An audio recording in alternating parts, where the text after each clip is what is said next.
किसी राह में किसी मोड़ पर. लेखक गोपाळ आवटी. अभिवाचन दत्ता सरदेशमुख. किसी राह में किसी मोड़ पर.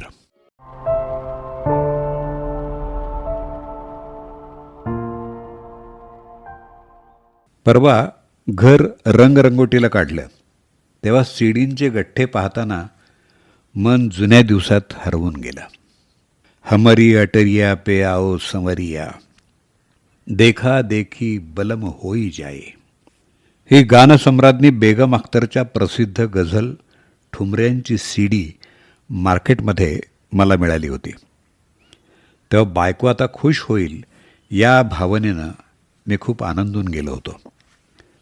साधारण 16-17 वर्षांपूर्वीची म्हणजे 2007मधली ही आठवण आहे. दिल्लीच्या किंग्जवे कॅम्पातलं मुखर्जीनगरमधलं मार्केट विविधतेनं भरलेलं असायचं. हेच ते मुखर्जीनगर जिथं UPSC, IAS, IPS परीक्षांची तयारी करून घेणाऱ्या कोचिंग क्लासेसची गर्दीच गर्दी आहे. हो, सध्या गाजत असलेल्या 12th फेल या सिनेमामधल्या मुखर्जीनगरबद्दलच मी बोलतो आहे. तिथंच कित्येक सीडीज मिळाल्या मला. याच मुखर्जीनगरजवळच्या निरंकारी कॉलनीत आमच्या आकाशवाणीची भव्य अशी राष्ट्रीय प्रशिक्षण अकॅडमी आहे. वेगवेगळ्या कॉन्फरन्सेससाठी वर्षातून 1-2 वेळा तिथं जाणं व्हायचं. तिथल्या अंगणात सकाळी सकाळी खूप मोर यायचे. मोकळा वेळ मिळाला किंवा रविवार असला की आम्ही सडेफटिंग मित्रमंडळी मुखर्जीनगरमध्ये भटकायला जायचो. मार्केटमध्ये sweaters, jean pant, sweatshirt, crockery, electronic वस्तूंची अगदी रेलचेल असायची. मी कपभर चहा पिऊन सीडीची दुकानं धुंडाळायचो. त्यावेळी आम्ही अहमदनगरला होतो. माझा मुलगा रोहन BCAच्या प्रथम वर्षाला गेलेला होता. त्यामुळं घरी संगणक, स्पीकर हाताशी आलेले. मग काय, जुन्या नव्या किती आणि कोणत्या सीडीज मिळवायच्या यासाठी भटकंती सुरू असायची. उत्तराला म्हणजे माझ्या बायकोला जुनी ब्लॅक अँड व्हाईट गाणी आणि बंदिनी, अनपढ, दोस्ती, दिल अपना और प्रीत पराई, दिल एक मंदिर यासारखे चित्रपट आवडायचे. म्हणून माझी नजर तशा सीडींवर असायची. सामान्य मध्यमवर्गीय रसिकांना श्रीमंत करणाऱ्या सीडीज मिळाल्या म्हणजे आनंद गगनात मावत नसे. कॅसेटचं युग फार फार वेगानं मागं पडत होतं. बाजारात भटकत असताना एक दिवस माझी नजर मुकेशच्या अंदाज गम का या अल्बमवर गेली. तपकिरी रंगाचं आकर्षक कव्हर या सीडीला होतं. पहिलंच गाणं होतं संजोगमधलं, भूली हुई यादों मुझे इतना न सताओ. मी सीडी पटकन उचलली. न जाणं दुसरा कोणी येऊन उचलायचा. अशा काही सुंदर ऑडिओ सीडीज जमा होऊ लागल्यावर मग साहजिकच अचपळ मन हळूहळू अधिक काही मागू लागलं. याच गोल्डन हिट गाण्यांच्या व्हिडिओ सीडीज मिळाल्या तर, आणि मग तसा शोध सुरू झाला. दरम्यान नाशिकला बदली झाली. एक दिवस मग सोनी कंपनीचा भारी CD प्लेअर, रोहनच्या शिफारसीचे आर्टिस्टचे स्पीकर्स, वूफर अशी सगळी साऊंड सिस्टीम घरात तयार झाली. आणि एव्हाना जमलेल्या सीडींचं भाग्यच उजळलं. वक्त, पाकीजा, गाईड, खिलोना, संत तुकाराम, अनुराधा यासारख्या चित्रपटांच्या सीडीज मी घेऊन आलो. होम थिएटर वगैरे नसलं तरी दिवाण किंवा लोखंडी पलंगावर उश्या आणि तक्के भिंतीला टेकवून खिडक्यांचे पडदे ओढून अंधार करून आम्ही सिनेमांचा थिएटरी आनंद लुटू लागलो. एव्हाना सीडीचा स्टॉक 150च्या वर पोचला होता. माझी आकाशवाणीतली नोकरी म्हणजे तर आम्हाला वरदानच होतं. सांस्कृतिक विश्वात गाजणाऱ्या कलाकारांचं येणं जाणं असायचं. काही कलावंत आपले नवीन निघालेले अल्बम घेऊन यायचे. आकाशवाणीच्या लायब्ररीबरोबरच एखाद्या वेळी मलाही CD अल्बमची एक प्रत भेट मिळायची. एक दिवस हर्दिल अजीज गझल गायक भीमराव पांचाळे त्यांची युनिव्हर्सलनं काढलेली सीडी घेऊन आले. मग काय, पुढं आठवडाभर अंदाज आरशाचा वाटे खरा असावा, बहुतेक माणसाचा तो चेहरा असावा, किंवा तू नभातले तारे माळलेस का तेव्हा यासारख्या गझलामधलं चांदणं घरात झिरपत राहिलं. गाण्यांच्या या घुमण्यात काय नव्हतं. दुःखाचा तेजाब होता आणि पौर्णिमेचा चंद्रही. मोगऱ्याचं गुणगुणणं, रोशनीचे कायदे आणि श्वासांचे वायदे होते. सुरेश भटांच्या विराट जाणीवा होत्या.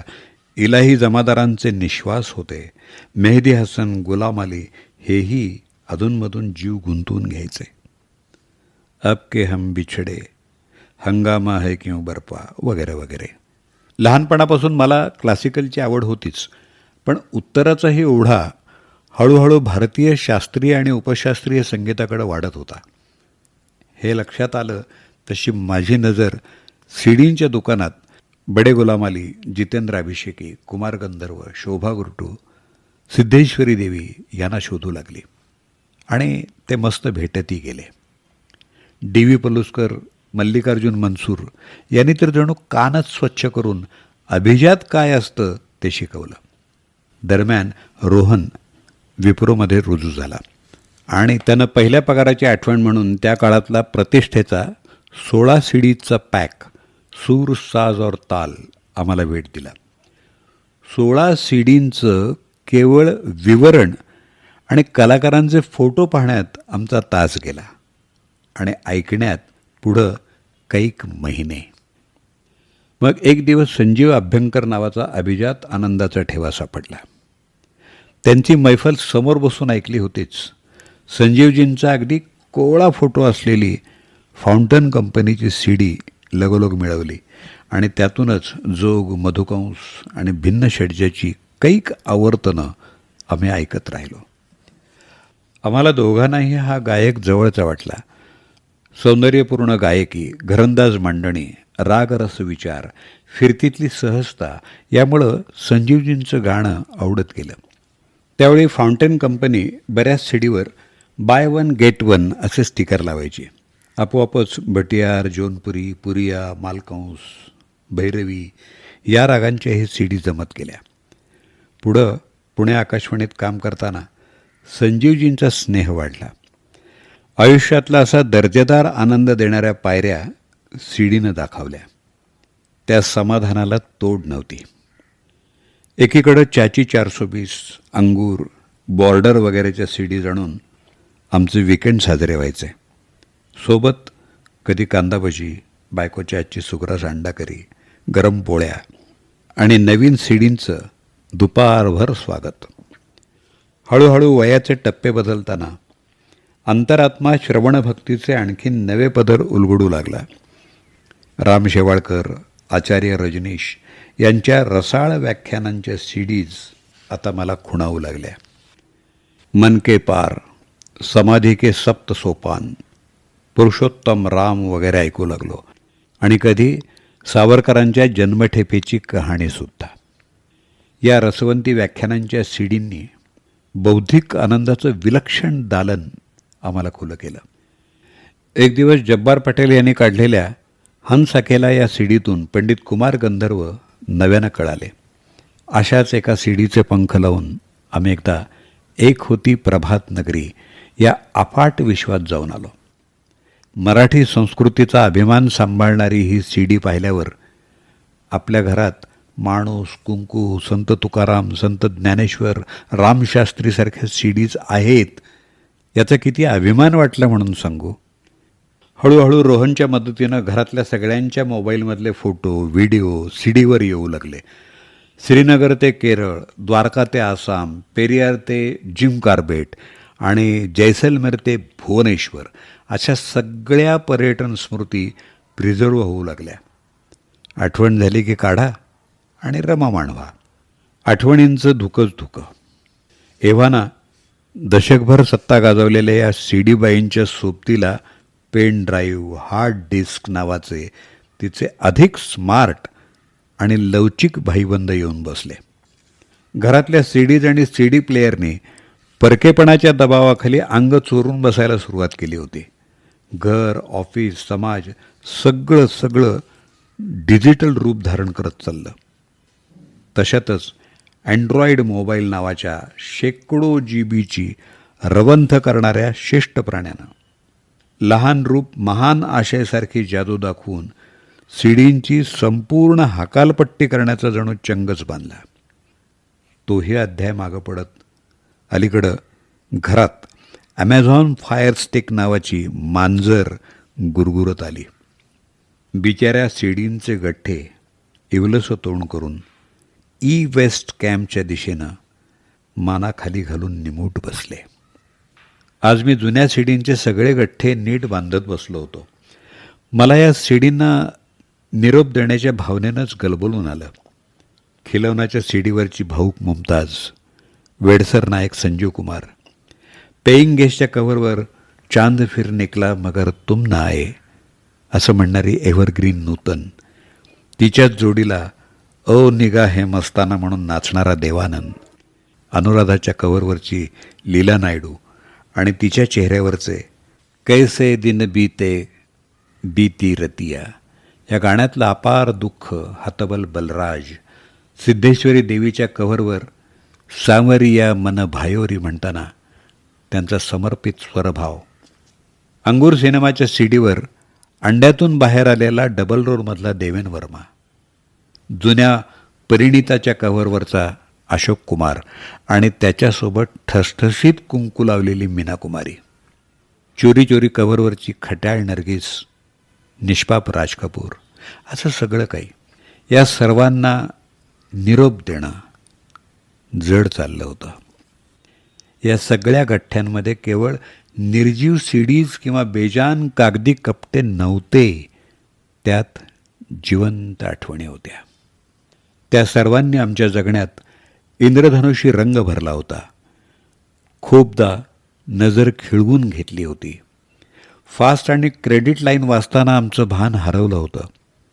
त्यांच्यासोबत आमचं जीवन, आमची आवड, आमची अभिरुची बहरली होती. संत तुकारामनं तर गहिवर शिकवला होता. कितीदा तरी गठ्ठ्यांची बांधाबांध संपत आली आणि नेमकी मोहम्मद रफीच्या चित्रगीत या नितांत सुंदर सीडीचं कव्हर हाती आलं. त्याच्यावर दिलेक मंदिरचं पहिलं गाणं होतं, याद न जाए बीते दिनों की. जरा बारकाईनं पाहिलं तर शेवटचं गाणं होतं भिगी रातमधलं, दिल जो न कह सका वही राज दिल कहने की रात आई. काय विलक्षण योगायोग होता. अरे, या निर्जीव सीडीजमध्ये जगणं जिवंत करणारे कितीतरी ट्रॅक्स होते. हे आता निरोपाच्या क्षणी अधिक तीव्रतेनं जाणवत होतं. गठ्ठे बांधल्यावर कितीतरी वेळ आम्ही तिथंच बसून होतो. सगळ्या सोयऱ्या गणगवताना, निरोप देताना सगळ्यांनी दाराशी असावं असं म्हणतात. फार अर्थगहिरी परंपरा आहे ती. काम आता जवळपास संपत आलं होतं. गठ्ठे बांधता बांधता शेवटची सीडी माझ्या हाती आली, मेरे हमसफर. जितेंद्र आणि बलराज साहनी यांच्या मधोमध गोड चेहऱ्याची शर्मिला टागोर कव्हरवर बऱ्याच भावनांचा कल्लोळ सांगत होती. टायटल सॉन्गचा पहिलाच ट्रॅक होता, किसी राह में किसी मोड़ पर कहीं चल न देना तू छोड़ कर, मेरे हमसफर मेरे हमसफर.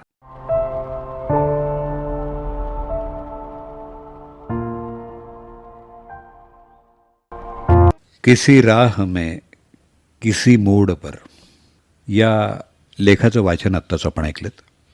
लेखक गोपाळ आवटी, पुणे. 9730143109. अभिवाचन दत्ता सरदेशमुख.